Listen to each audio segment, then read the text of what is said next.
$60,000 per year. Now, these same families are concerned that they will be forced to pay HST on IBI therapy purchased after July 1st.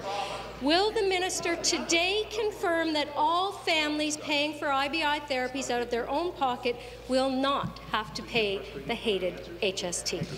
Minister. Thank you very much, Speaker, and I'm pleased to have a chance to speak about the expansion of services that we've been able to provide across the province for those families who are able to use our government service. The HST will not apply to any IBI services that are government funded, and so for many families in Ontario, the fact that we have quadrupled the funding for that government-funded IBI services, that's critically important. And I know that the families that are able to use that service are very pleased about that initiative. If a parent chooses to purchase private IBI services from a registered psychologist, those services will also continue to be exempt, Speaker. So I give clarity to the member opposite that the services by a private IBI service by a registered psychologist, those services, Speaker, will continue to be exempt.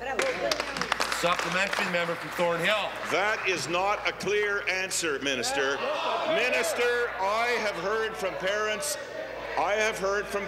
and the professionals who provide IBI therapy to their autistic children in my riding. One such professional, Stacey Sugar, tells me that families are already limiting the number of hours of IBI therapy for their children by what they can currently afford to pay. Making them pay another 8% in HST will only force them to cut back those hours even further. In the words of one parent, taxing autistic children is immoral.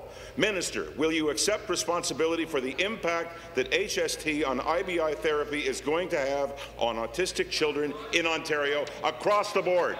Excellent. Sure. Thank you, Speaker. And perhaps I didn't speak loudly enough, so I'll speak more loudly.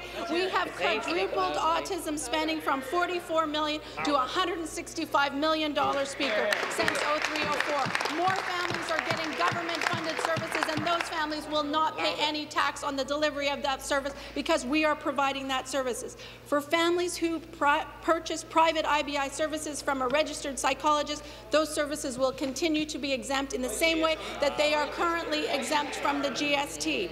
If they pay GST on the autism services that they provide, Speaker, those services will be part of the new tax system. I wish the federal government did not apply the GST to these services, but that is up to them.